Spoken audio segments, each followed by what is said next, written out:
People come to Revelstoke for the POW and the terrain. We've got incredible snow, storm skiing, pillow lines, all that sort of stuff that's right outside our front door.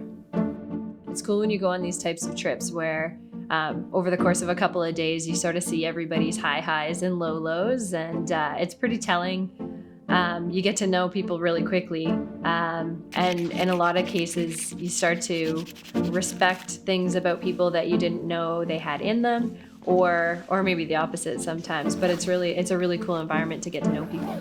Let's go play in the mountains and find some things to see and jump off of. Getting outside and doing something just keeps things new and exciting. It pushes you, it tests you, kind of keeps everything fresh.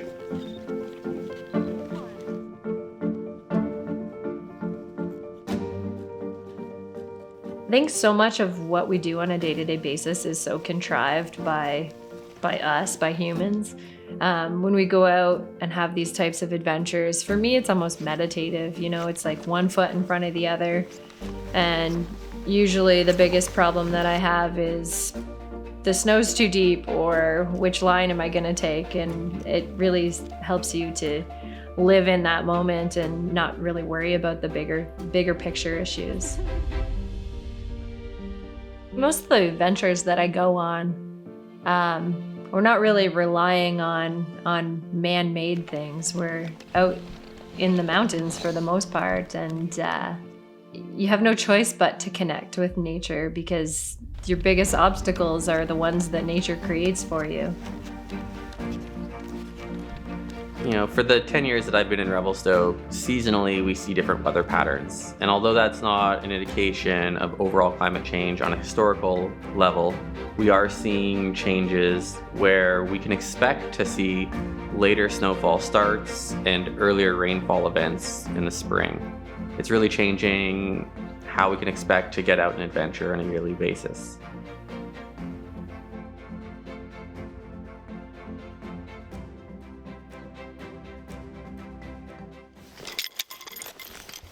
Everyone talks about how deep the snow used to be around the Revelstoke area, and we still get massive snow banks, but in the wintertime, some of the snowfall is falling as rain these days.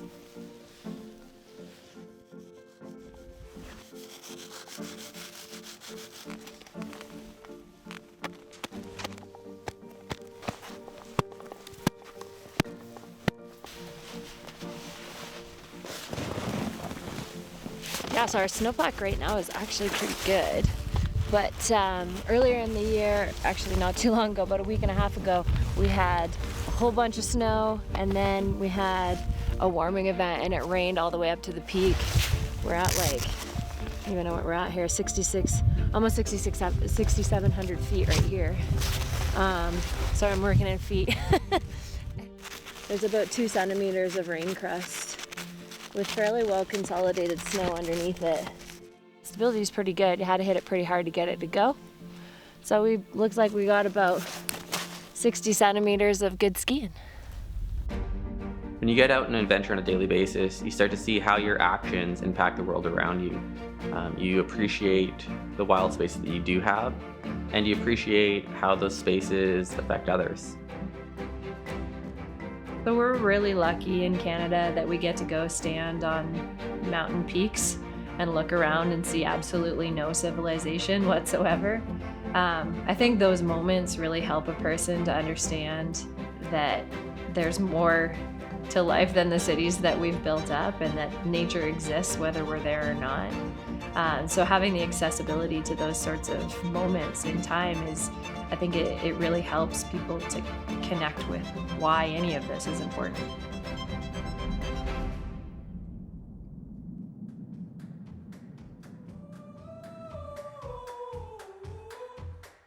For me, skiing is a creative outlet. I don't have a lot of things in my life that are creative endeavors, but when I don't have that physical outlet of creativity moving through the mountains, I struggle.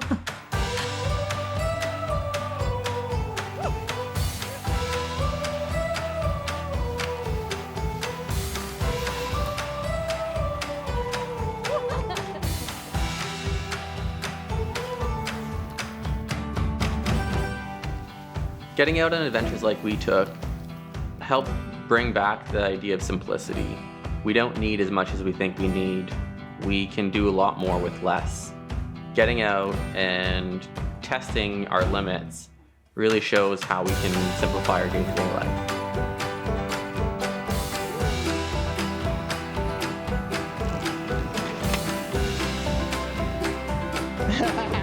Everything takes practice, including reducing our footprints and helping our climates. So getting out on an adventure like this, it helps us practice that skill of doing more with less. It helps us draw appreciation for the little things. And at the end of the day, we have a stronger connection to our community, to our environment, and to ourselves.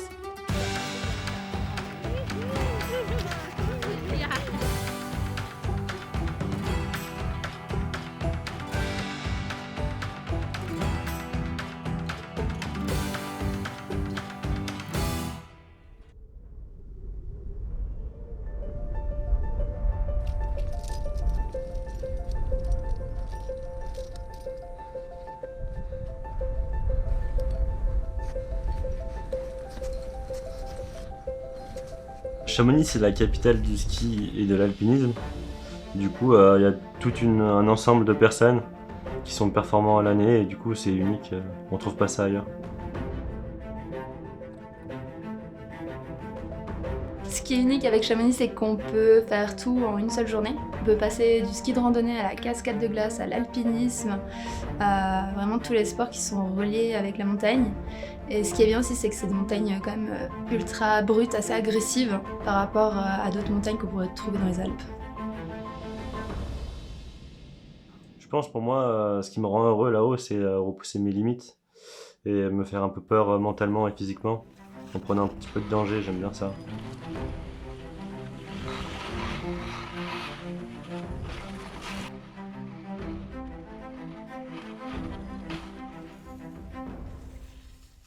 Ce qui me rend heureuse en allant en montagne, c'est pas forcément de faire un sommet ou d'arriver en haut, mais c'est plus le cheminement, les émotions que je vais ressentir en fait pendant tout le trajet pour arriver en haut. Et ce qu'on retient à la fin de la journée, c'est pas le sommet, même s'il nous rend joyeux, mais tout le procédé avant qui s'est passé et tout ce qu'on a pu ressentir.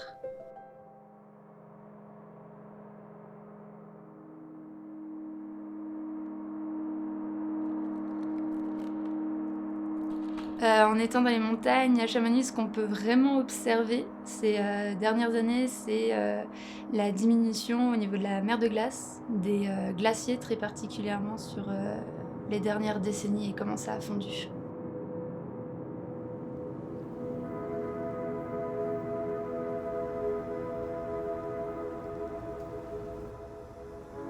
Malheureusement, justement, à cause du réchauffement climatique, on a la glace qui fond de plus en plus.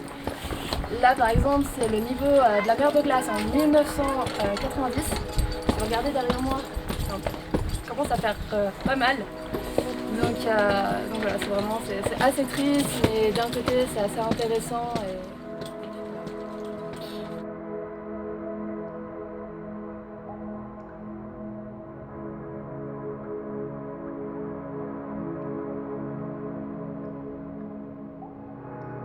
Alors du coup, aujourd'hui, on va essayer d'aller grimper dans la grotte de glace et avec le reculement du glacier, chaque année ça change et c'est un peu unique.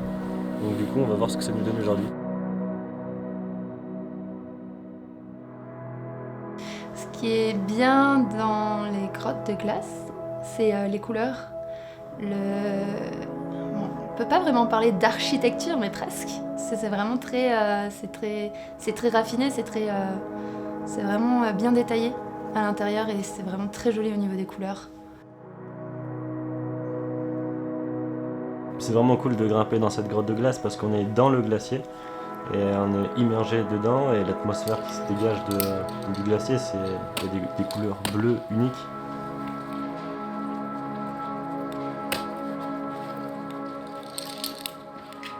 Et du coup, c'est assez technique de grimper dans ces grottes parce que c'est à l'horizontale. Et on n'est pas fait pour grimper à l'horizontale, il faut gainer, faut vraiment avoir faut être sur ses abdos tout le temps.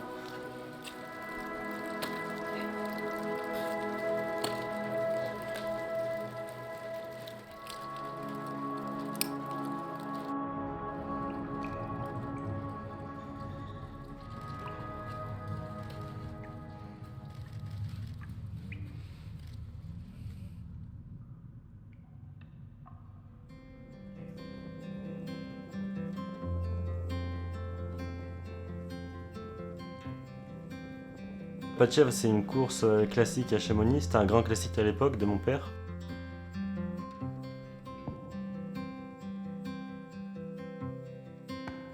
Ce qui est spécial avec le pas de chèvre, c'est qu'on est vraiment entouré de pas mal de montagnes. On se sent assez insignifiant face à l'immensité des rochers. Il y a les drues, par exemple, on a une vue panoramique sur toute la vallée de Chamonix aussi, c'est unique. Du coup, on s'en rend vraiment compte nous-mêmes du réchauffement climatique sur le massif du Mont-Blanc, parce que c'est notre terrain de jeu, on est là-bas toute l'année. Du coup, on peut vraiment observer les dégâts que ça cause.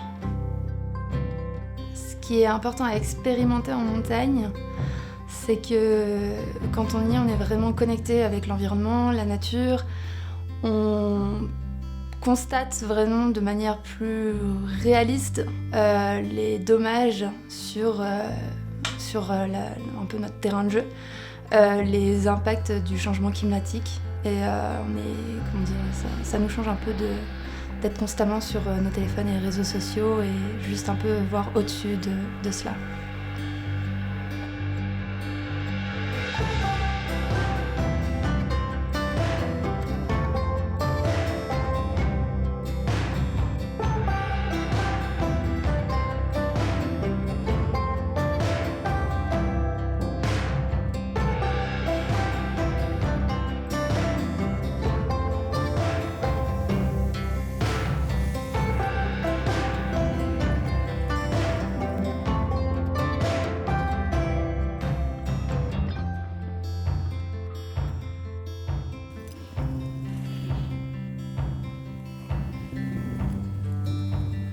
Mon comportement face à l'écologie n'est pas le plus parfait. De toute façon, il n'y a personne qui peut vraiment dire qu'il est parfait au niveau de ses actes face au changement climatique, à la pollution, etc. On ne peut pas tout faire.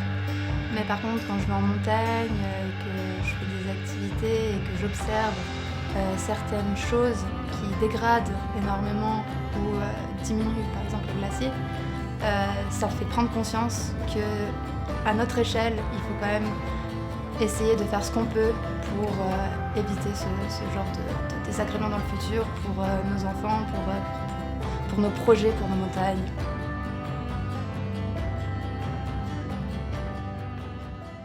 Le pas de chèvre, c'est un grand classique à Chamonix parce que il y a 20 ans, ça se faisait quasiment tout l'hiver.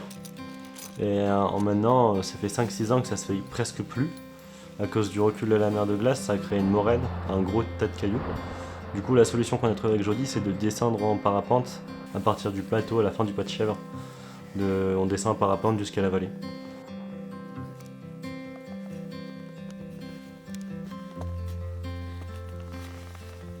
Ce qui est vraiment choquant avec le changement climatique, c'est ce qu'on constate en fait au fil des années entre ma génération et la génération de vos parents, de mes grands-parents, etc.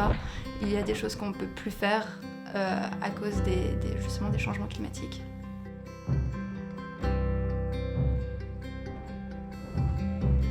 Je pense que nous avons beaucoup à faire pour changer tout le réchauffement climatique et le changement climatique.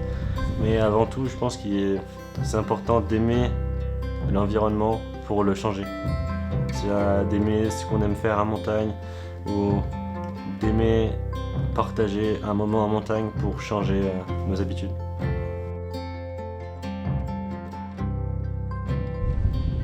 Ça, c'est la moraine qu'on aurait dû redescendre à pied. Plus on fait partager l'expérience à des personnes qui ne font pas de montagne, plus ces personnes-là, elles vont avoir conscience du réchauffement climatique et du changement climatique. Je pense que c'est important de leur faire découvrir un autre univers pour qu'ils se posent de bonnes questions et qu'ils changent leurs habitudes.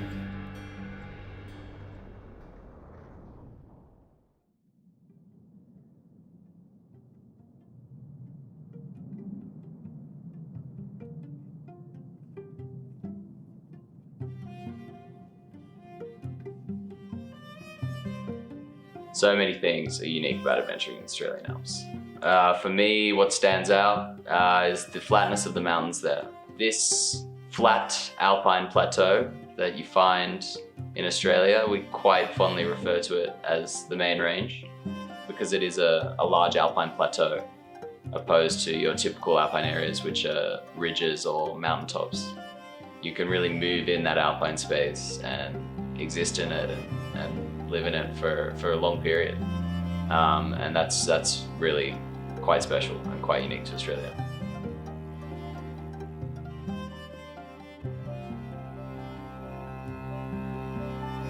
Despite the flatness of the alpine plateau, or the main range we have here in Australia, it's not to say there isn't steep skiing.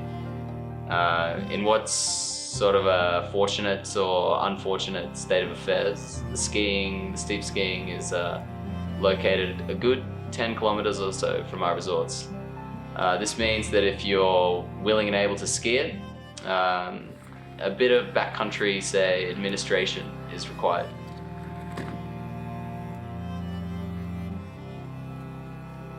Going out onto that main range really reminds you every time how small you are. You know, you've only got your legs for power, and when you have to travel up and over hills for multiple kilometers, you realize that the world is a big place, and there's still a lot of beautiful natural resources, especially here in Australia, that we can go out in and explore.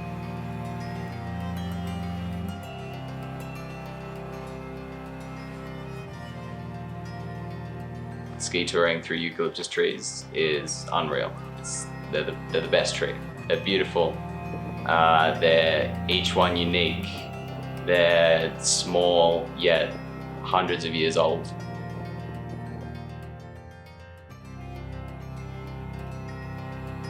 Being out in the wilderness is where I feel most alive.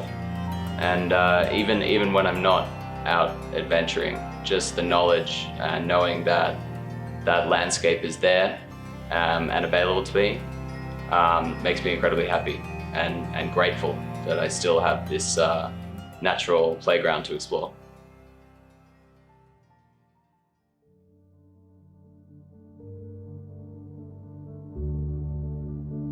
The feelings I felt during the 2019-2020 bushfire crisis were a sense of uselessness or stress in being away from a home that was one bad gust of wind away from going up in flames. Terrifying scale of Australia's bushfire disaster is beginning to emerge. Bushfire crisis plaguing much of the country's south, and towns have been evacuated in both Victoria and South Australia.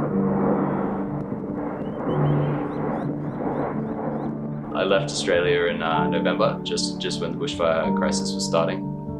And I remember thinking as I was leaving Sydney that this country is in trouble, and that I'm somewhat fortunate personally to be getting out of here. This bushfire crisis felt like a bad premonition coming true in Australia. Economists and scientists have been predicting that climate change is going to increase the likelihood of bushfires like these for years now, with almost incredible accuracy up into forecasting this happening during 2020 or after 2020. And you know, now the future is here, and we've got those conditions in Australia, and still action is not being taken to prevent that.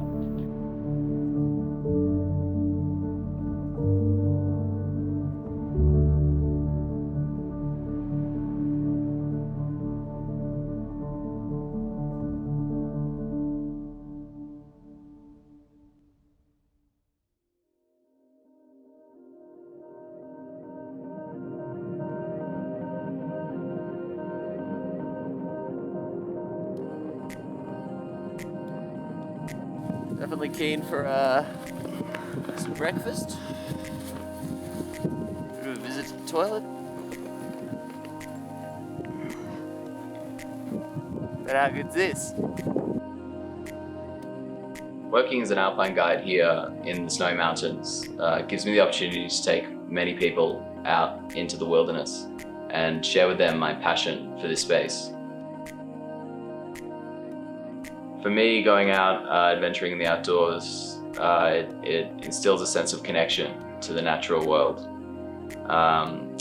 And climate change is quite simply a result of a disconnection between humans and the natural world.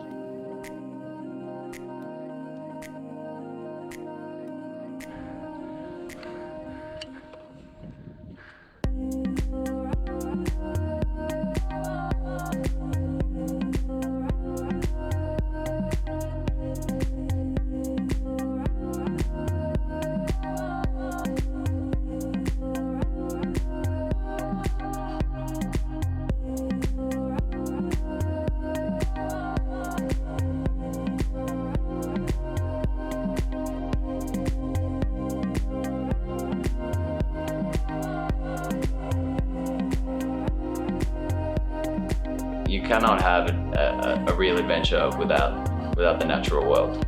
That's where we feel most thrilled. That's where we feel most alive. It's our venue. It's where we get into the flow state. How awesome was that? That was unreal, eh?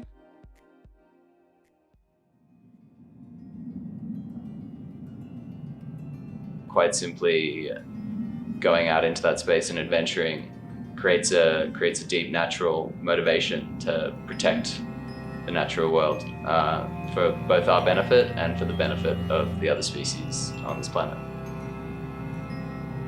I believe it is our responsibility as a species on this planet, a species that is causing this harm, to now do everything we can to negate the effects of climate change.